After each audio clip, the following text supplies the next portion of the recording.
In continuation of my Sheikh Jarrah video, now let's talk about how Israel is currently shooting and violently attacking Palestinian worshippers in Al-Aqsa Mosque. Here are the 6 facts that will help you understand exactly what is happening. Number 1. What and where is Al-Aqsa Mosque? Al-Aqsa is the 3rd most holy site in Islam. It's a huge open space with multiple indoor praying areas, but the entire compound is considered Al-Aqsa. Now, Al-Aqsa is located in the old city of Jerusalem. The old city is basically a huge enclosed city, like a massive fort with only a handful of doors to get in and out.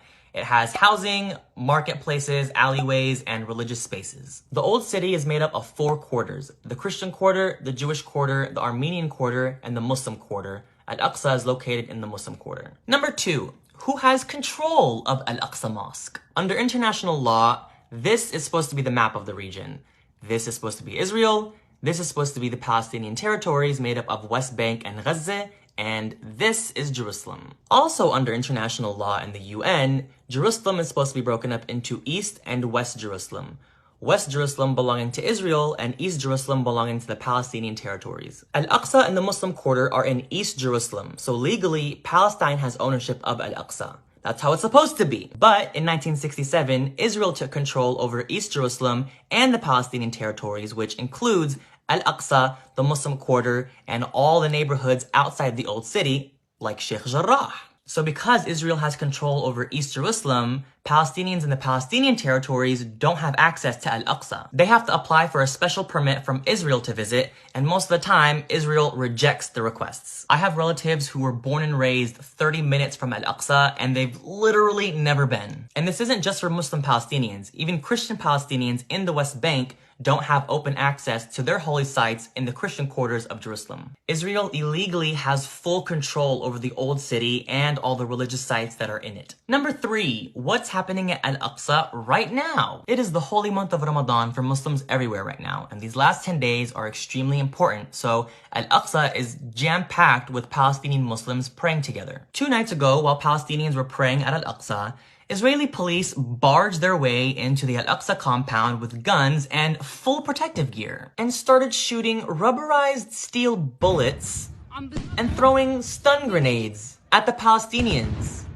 who were praying at their mosque. They were just standing there praying. They also threw stun grenades at Palestinians in the marketplace who were also not doing anything. In this clip, the Israeli soldier literally threw the grenade at a Palestinian girl and a woman. Then they broke into the actual mosques, the indoor areas, punching the glass doors down, walking in with their shoes, which is not allowed in mosques. Then they continued to throw stun grenades inside the mosque, indoors, close the doors, and block it so that Palestinians can't get out. This isn't just a random mosque. This is one of the holiest sites in Islam.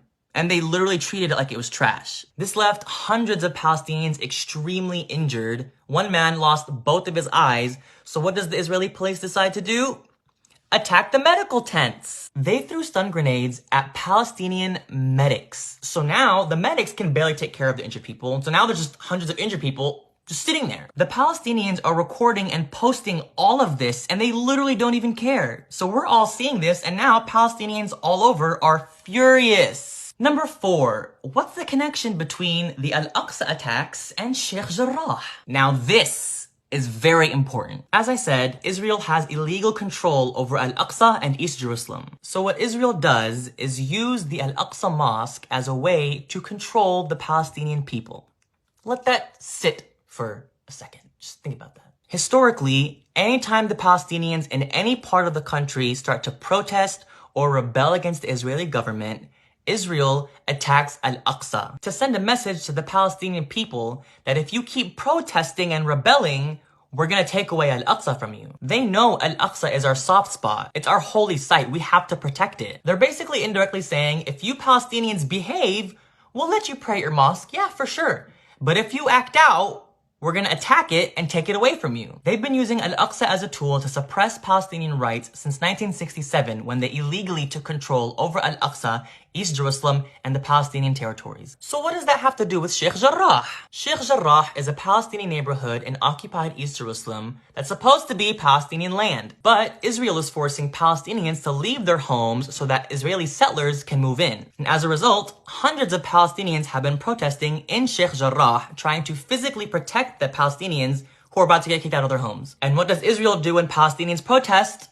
They attack Al-Aqsa. That's what's happening now. That's what's always happened in the past. Al-Aqsa is being attacked by Israeli police right now because of the protests at Sheikh Jarrah, to scare the Palestinians into not protesting. Number 5, how are Palestinians responding to the Al-Aqsa attacks? Remember I said Palestinians from the Palestinian territories aren't allowed to freely visit Al-Aqsa without a permit from Israel? Well, now that the Palestinians from the West Bank are furious because of the Al-Aqsa attacks, this morning, a huge fleet of Palestinians from the West Bank started heading towards Al-Aqsa. The highways and streets were jam-packed with Palestinians on their way to protect and visit their mosque. But again, Israel doesn't allow them to freely visit the mosque because they have control over East Jerusalem. So to try and stop the Palestinians from entering, Israel blocked all the highways coming from the West Bank, preventing all the buses filled with Palestinians from entering. But the joke's on them because the Palestinians don't care. They jumped off the bus and started walking to the mosque on the side of the highway. So then there's this huge march of Palestinians trying to bypass the Israeli checkpoints to get to Al-Aqsa. Then the Palestinians from Jerusalem who can freely visit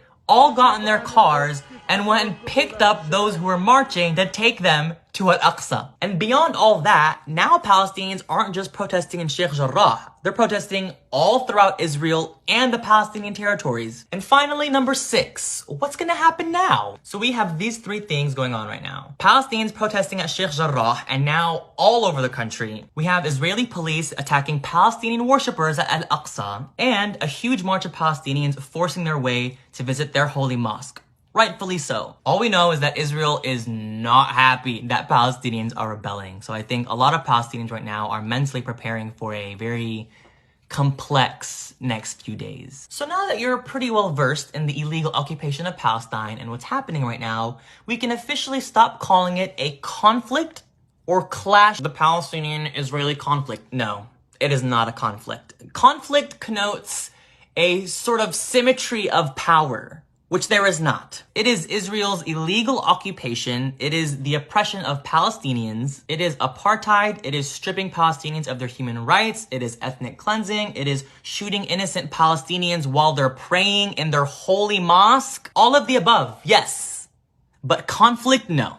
It is not that. If you watch footage of what's happening at Al-Aqsa or Sheikh Jarrah right now, who has the guns? Because it's not the Palestinians, that's for sure.